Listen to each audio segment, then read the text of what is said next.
What's up? Stand up and say what's up.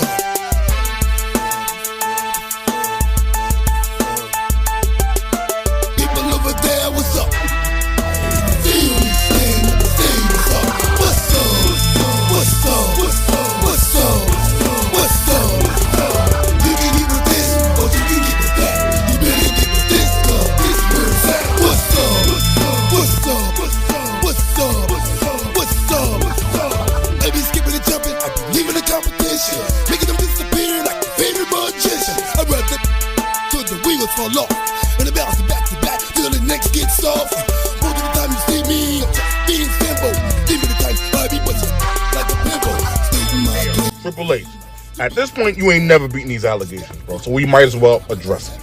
I'm not gonna hold you. I'm very disappointed in you, my nigga. Like, you supposed to be Triple H, nigga, the cerebral assassin. But right now, you moving like Triple K, and I'm not jacking it. I'm not jacking it. Plus, you've been extremely bad handling black talent lately. I don't want to be that guy, but it is what it is. So now let's get into it. But real quick, let's take it back. Disrespecting the Nation of Domination using blackface with DX was insane, bro.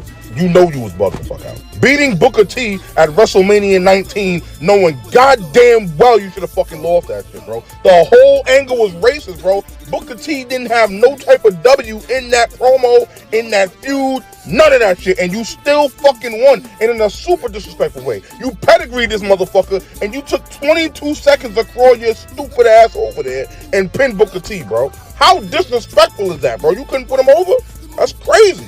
We ain't never gonna forgive you for that shit. And you've done a bunch of other crazy shit, but we not gonna stay in the past. Let's talk about right now. Now you're in charge of WWE.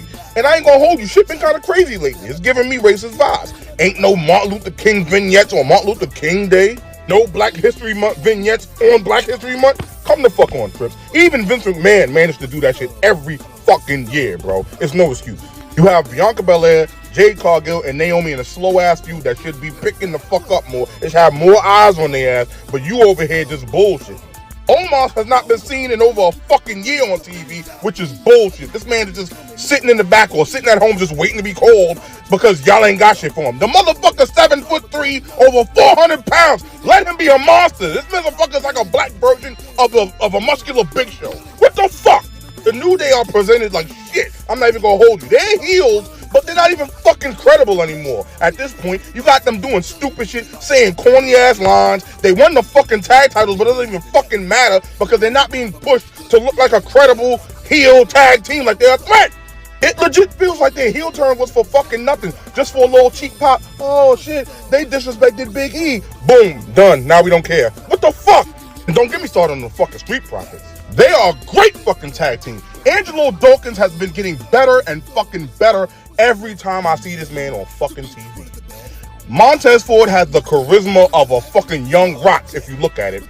That man, yo, I know he's lit promo-wise. I already know it. I can see it. He got the look and everything. But do y'all treat the Street Profits like a fucking credible tag team? No. They won the tag team titles and y'all still treat the motherfuckers like an afterthought. Bullshit. Let's take it back for a minute. Pause.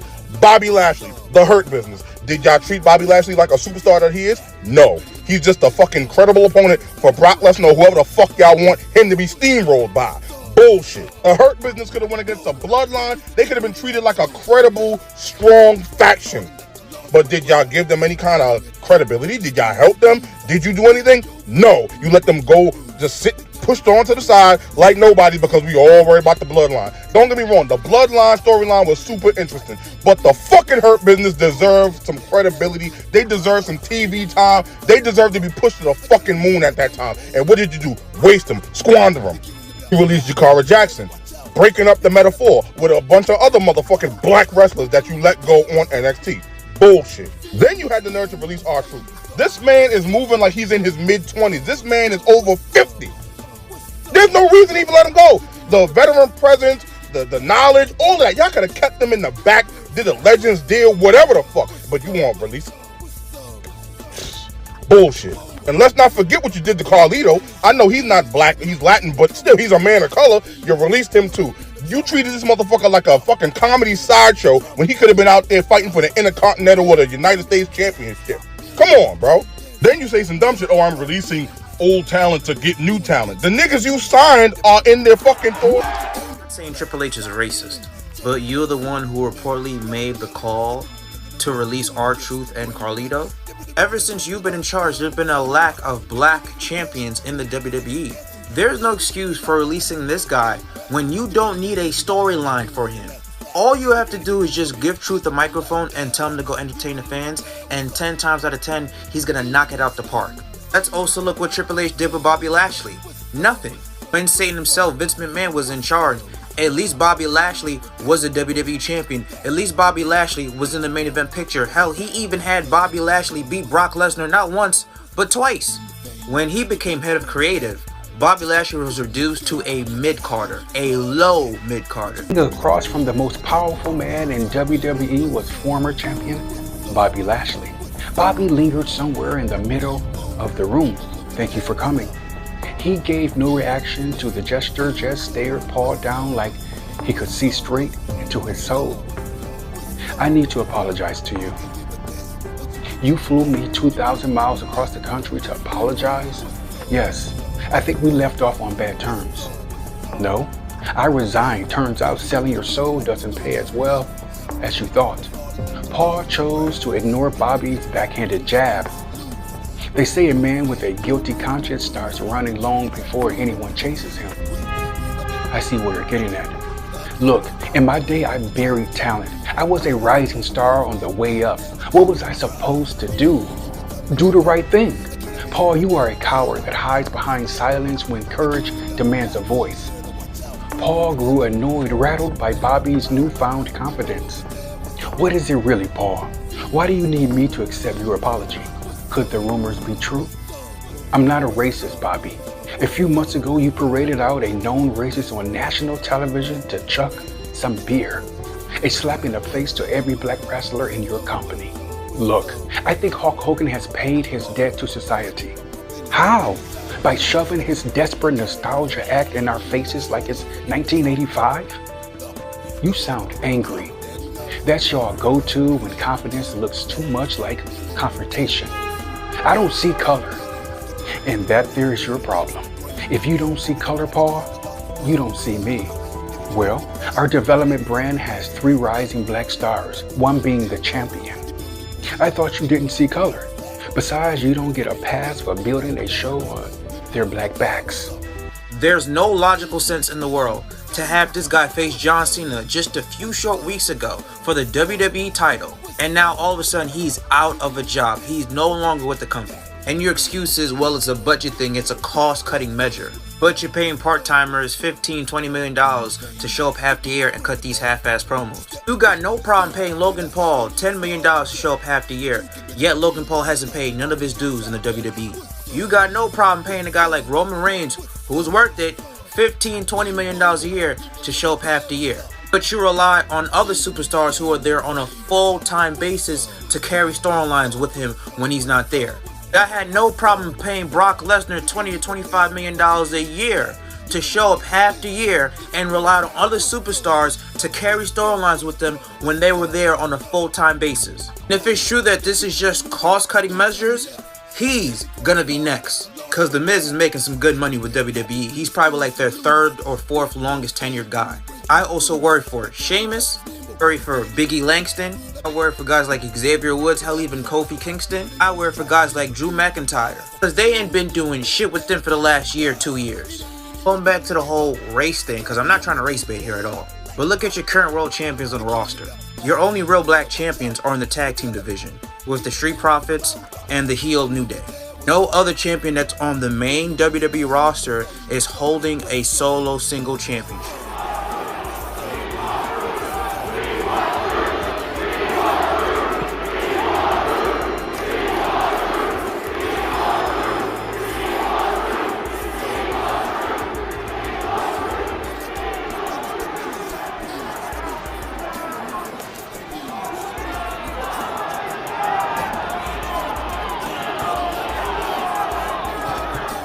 If you didn't renew R-Truth's contract, then you got to go too. It's simple as that. I don't know how you going to get rid of the dude that don't need no storyline, don't need to wrestle, just come out on the microphone and entertain motherfuckers. How you get rid of that talent? With all this raggedy ass talent you got on the roster, you look down the roster and you got rid of R-Truth? I finally feel how the J6ers felt. Because I'm ready to run up in the WW headquarters and talk to somebody. Because what the hell is going on? Now, if R-Truth is being dumb and he think this is April Fool's and this is a prank, then I apologize, Triple H. But if it's not, hey, you got to see me. We not gonna fight and nothing like that, because you and whatnot, but you just gotta see me. I just gotta come have a conversation, like a meeting and whatnot. The reason behind WWE releasing R-Truth. And R-Truth's WWE release has led to a lot of confusion amongst fans of wrestlers. People are really wanting to know why Truth was let go, and according to Fightful Select, it's believed that Truth hadn't been in trouble and hadn't done anything wrong backstage. Based on those we spoke to, he was told that he hadn't been in trouble and did nothing wrong. A number of talent spoke with him following the news to check on him, and that everyone seemed confused by the news, including Truth himself. Now it seems that Truth's release was simply down to budget cuts, but age could have also... To WWE, TKO, let me tell y'all something, man. Yo, y'all fucking this business up, bro. I'ma just come right out and say it. TKO, get far away from WWE, bro. Y'all fucking this shit up. Why y'all release R-Truth? Why?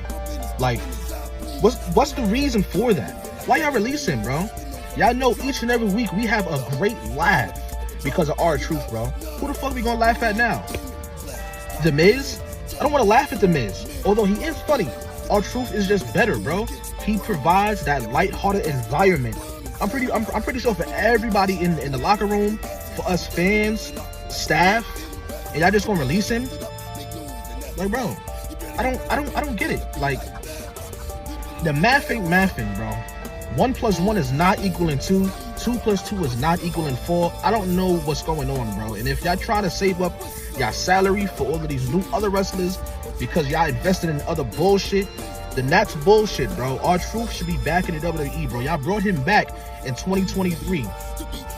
Yeah, just gonna let him go again, bro? Like, yo. After he had that match with John Cena at Saturday Night's Main Event, bro, that should have showed you the potential that he has, bro. Like, give him at least a title push, bro, or something. Like, why I gotta wake up on the first of the month to this BS? Why? No possible way I thought this R-Truth news could get any worse, and then it did. I mean, when in doubt, leave it up to WWE and TKO to just screw it up.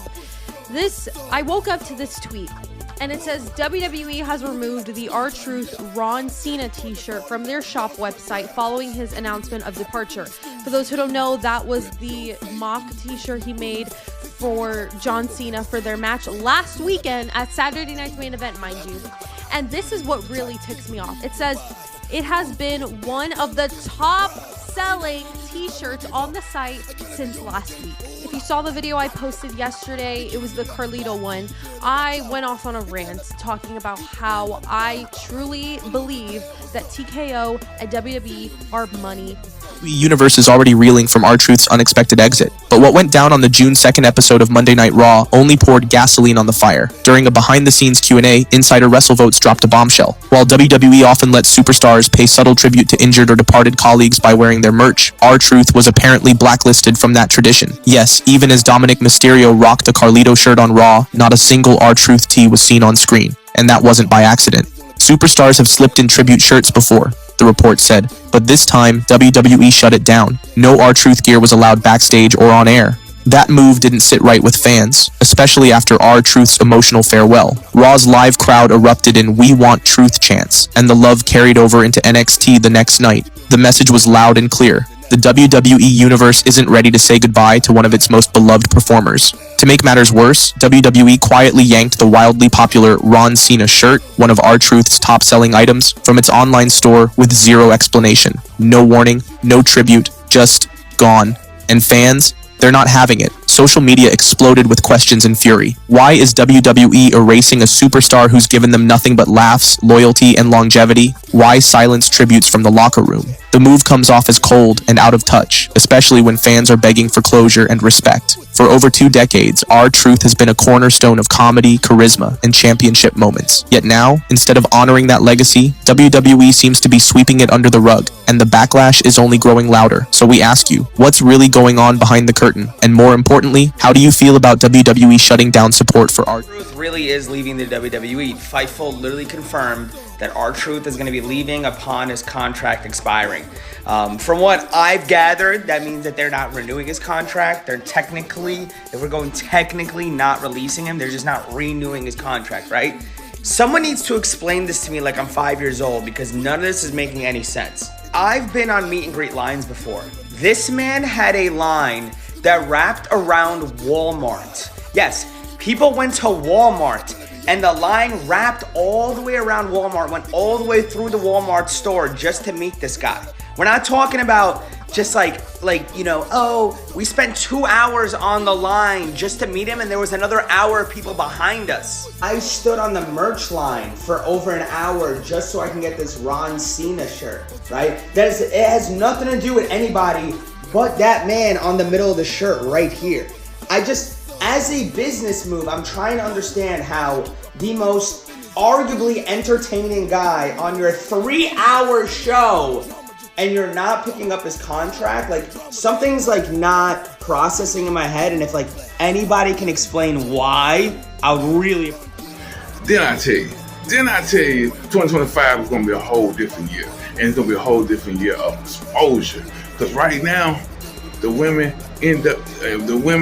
NBA is crashing. You know what I'm saying? They ain't gonna be no more after a while. It ain't just that. You know what I'm saying? The women's NBA is also WWE, also NFL, also you know what I'm saying, men basketball. It's all these fake ass entertainment groups is going down because they want to bring in people, sellouts. You know what I'm saying? And I know a lot of people gonna be mad for what I'm saying, but look at everything. Look how, you know what I'm saying, the decline of all these sports teams and all these, these corporations, these sports corporations. And so you see how we told you these corporations finna take a downfall, and it ain't just because of Donald Trump. It's because of us. We tired of all the fake. We tired of all these sellout motherfuckers. You know what I'm saying? Sell out their own people. You know what I mean? My peoples is like-minded. You know what I'm saying? They come in. Black, white, Latinos. You know what I'm saying? People like me. You know what I'm saying? Like-minded. You know what I mean? Them are my people. You know what I'm saying? Because we already know our skin folks ain't kin folks. That's just real talk. But we gonna talk about the, you know what I'm saying, women's NBA, because Kanan, everybody,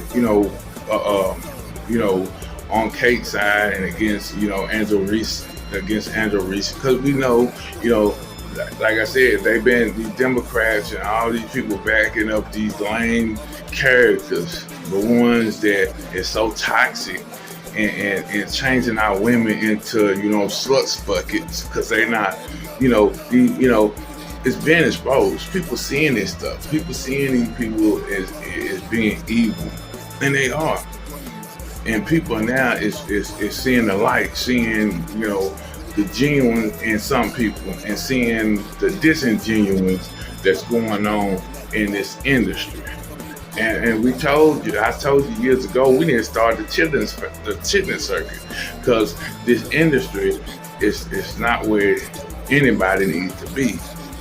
And now you seeing the women NBA, taking a fall. They tickets ain't nothing but worth, high school tickets, $22, $20 a ticket. You know what I mean? It bumped from $80 to all the way down to $22 a ticket. That's $44 for 2 tickets. That's why I said that's high school numbers. People are waking up to this bull crap. You know what I mean? The NFL has been hit with people seeing, it being scripted. I never thought the NBA would be scripted. NFL be scripted. How would you script something like that? But they do. And like I said, and I'm tired of it. And then too, they choose sellout motherfuckers just to bring in, so they can sell their own people out, sell their own self out. You know what I mean? And you see, it ain't no stars no more. You know what I'm saying? These ain't nothing but jobbers. people that looking for a job, this, you know what I'm saying, and making all this money, and they ain't even worth, you know what I'm saying, 2 cents. You know what I mean? It's just real. You know what I mean? So I'm gonna show you right here on this clip about what's going on with the WNBA.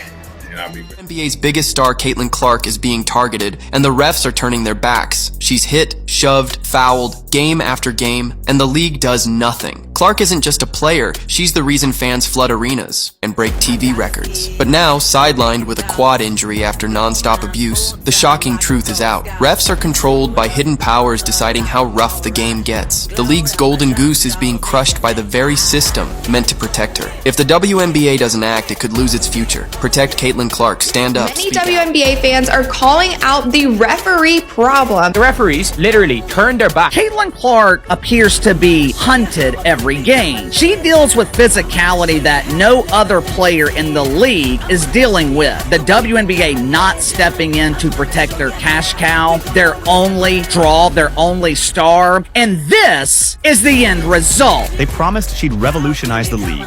They hyped her up as the face of the future. But no one warned us that the league itself might be her biggest obstacle. It only took a few games for Caitlin Clark to go from the WNBA's prized poster child to public enemy #1 on the court.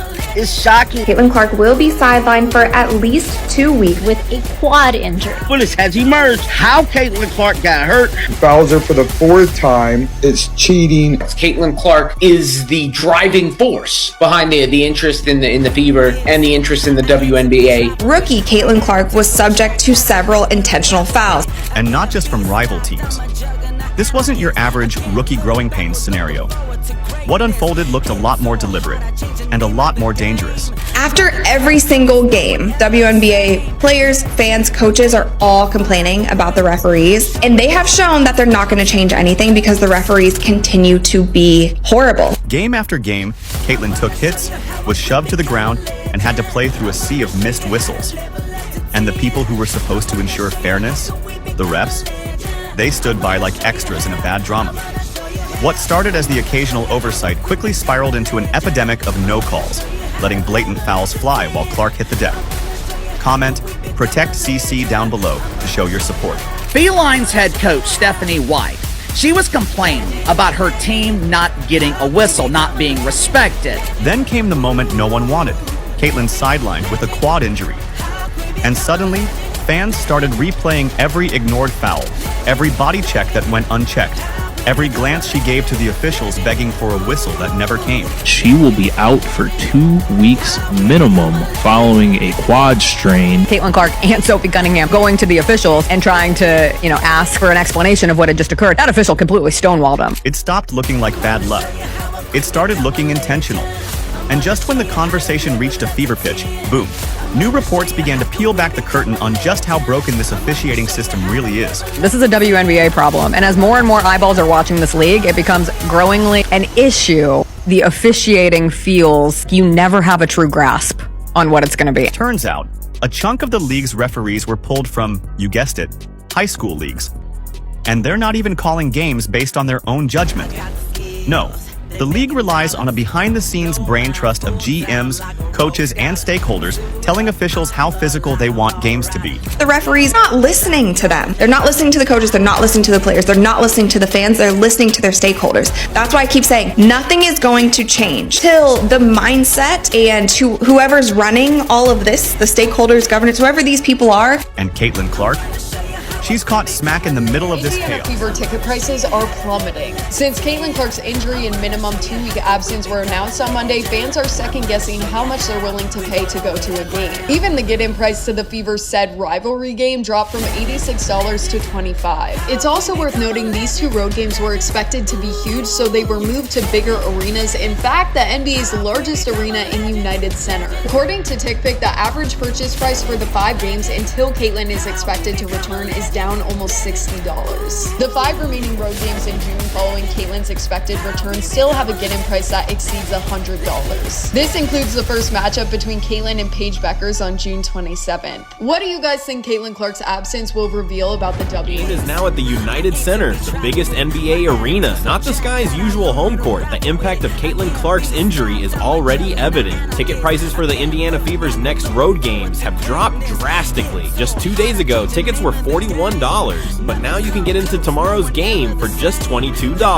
The June 7th game in Chicago is down to $25, a 70% decrease. The WNBA is spiraling. Caitlyn Clark, the biggest star in the league, is out, and the effects are immediate. After the injury news broke, ticket prices didn't just dip, they crashed. This isn't speculation, it's real data, and the WNBA wasn't ready for it. Without Caitlyn Clark, the league is exposed. Before the injury, tickets were selling for over $150 in some markets. Now prices are plummeting to under $10. It's not just Indiana. Every city that relied on Clark is seeing empty seats and refund requests. People were coming to see her, not the league itself. She was the spark that made the WNBA exciting. Colin Cowherd recently called Clark the savior of the WNBA, and he's right. Her impact on the league's visibility and financial success has been huge. A finance professor at Indiana University found that Clark contributed 26.5% of the league's economic activity in her rookie year. She helped raise the Fever's value from $90 million to $340 million, more than a fourfold increase. She's been the WNBA's golden ticket, but now, with her sideline, prices are falling fast. Teams are trying everything to salvage the situation, including giving away courtside seats, but the fans aren't buying it. They know Clark isn't playing, and they're not showing up. The league also let Clark get physically attacked on the court night after night and did nothing. She wasn't protected, and now she's injured. One fan said it perfectly. The injury was preventable. Clark was fouled and shoved constantly, and it eventually caught up with no one, I mean no one, is paying to see Angel Reese attempt to play basketball. Hell, not even Mama Reese is paying to watch this lack of skill. The numbers don't lie, and they paint a picture that the WNBA cannot afford to ignore. When Caitlyn Clark suffered a left quad strain on May 25, 2025, the ripple effects were immediate and devastating across the league's economic landscape. As Clark prepares to miss at least 2 weeks of action, the stark contrast between her magnetic appeal and the rest of the league has become impossible to deny, leaving players like Angel Reese and the struggling Chicago Sky to confront an uncomfortable truth about star power in professional women's basketball. You can't tell me that the Caitlyn Clark effect isn't real. You knew when news broke yesterday that Caitlyn Clark was going to be out for a few weeks, that ticket prices were going to go down, but I never expected them to go down 71% for the rivalry game. The moment news broke of Clark's injury, the WNBA's carefully constructed economic momentum came crashing down like a house of cards. Ticket prices for Indiana Fever games plummeted by a staggering 42%, dropping from an average of $137.00 to just $80.00 overnight. This wasn't a gradual decline or a market correction. This was an immediate recognition by fans in the marketplace that without Clark, the product simply wasn't worth the same price. Indiana Fever ticket prices to games over the next 2 weeks have dropped 42% since Caitlyn Clark's injury announcement. An average ticket price of $137, all the way down to $80. People are selling their tickets, definitely can't get face value, so what do? They just continue to lower and lower and lower and lower and lower the price. The Chicago Sky, who had moved their upcoming June 7 matchup against the Fever from the 10,387 capacity Wintrust Arena to the massive 21,000 seat United Center, specifically to accommodate the anticipated Clark crowds, watched their ticket prices crater. The get-in price for what was supposed to be a marquee showdown dropped from $86.00 to just $25.00 as news of Clark's absence spread. For a team that had invested significantly in moving to a larger venue, the financial implications were immediate and brutal.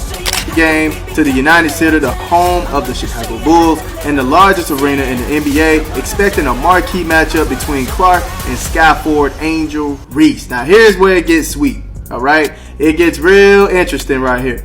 However, uncertainty looms as ticket prices for the game have plummeted dramatically following Clark's injury announcement. Oh my goodness. Since it became likely she will miss the June 7th game, ticket prices have dropped a staggering 71%. Oh my goodness. Following from an entry price of $86 to just $25 according to TickPick. This economic freefall highlights a fundamental truth that many in the WNBA have been reluctant to acknowledge. The league's current success is not evenly distributed among its stars. While players like Angel Reese have garnered attention and accolades, the financial data reveals a stark hierarchy of drawing power that places Clark in a tier entirely her own. The television viewership numbers tell an even more compelling story about Clark's unique position in the women's basketball landscape. According to Fox Sports Analysis, games featuring Clark and the Indiana Fever averaged 1.178 million viewers during the regular season, nearly tripling the viewership of other WNBA games, which averaged just 394,000 viewers.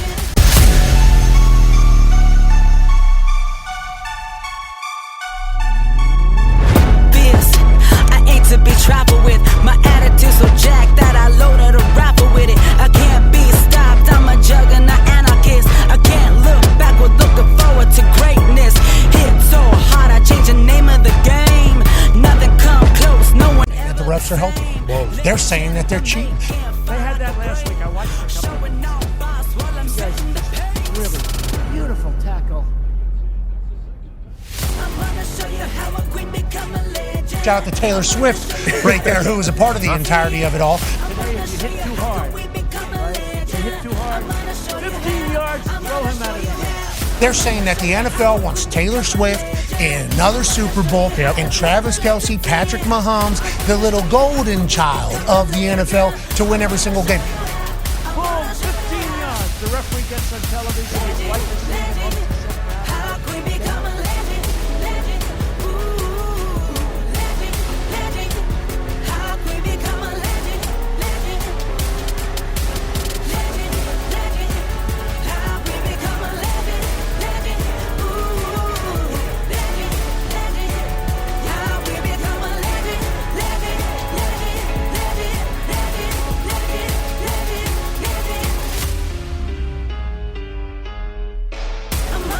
All right, everyone.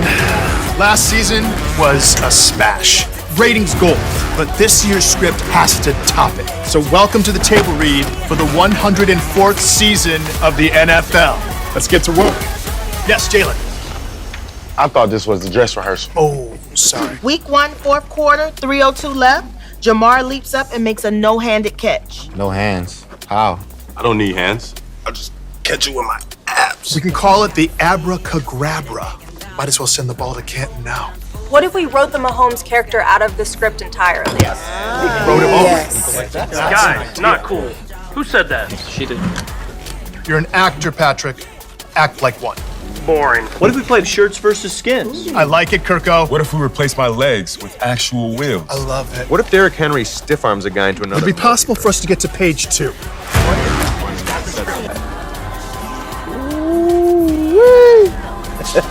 This is juicy. Let's see what we got going on in week 1. Holy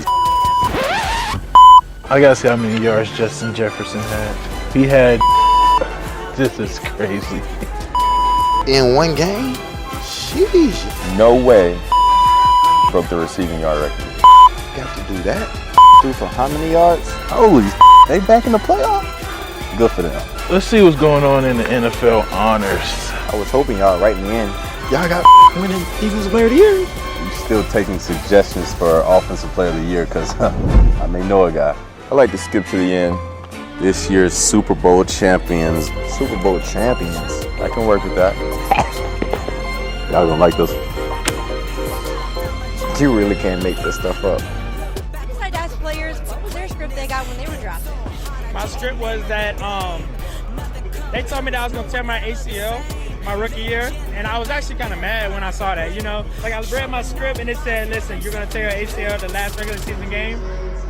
And I was sad, because that means I missed the Super Bowl and wasn't able to play it. My script, it was pretty long. I didn't know if I was going to make the league because, you know, trying to learn something like that was pretty tough. Say, my script been pretty crazy because this is my 4th year in the NFL, and I've been to 3 Super Bowls. So when I walked in day one, they was like, this what they handed me. I was like, you know what? I'm gonna take that one right there. I'm gonna take the 3 appearances in full. The NFL is scripted. According to Arian Foster, it's scripted. And it brings me back to Super Bowl 51 when we're down 28-3. We're in the locker room and they throw us the script for this amazing comeback. I'm sitting here like, these writers are out of their mind. No one's gonna believe this. Right. And we went out and executed, and you know, it looked good. And then the next year, I saw on the script in March that I had to tear my ACL going forward, miss the 2017 season. It's the Roman circus. What does the emperor do when the people become restive? People are asking questions, and when the people don't like the policies of the emperor, he sends them to the circus. He creates a circus. He builds a giant coliseum. Then he begins to throw the Christians to the lions. And he has great chariot races and football games and basketball games, all to keep the idiots preoccupied with things that don't mean anything in the scheme of the entire world, so that they don't have the time to learn what the truth is, so they don't ever get smart enough to learn how they're being manipulated. As always, thanks for watching. So they don't ever question the emperor.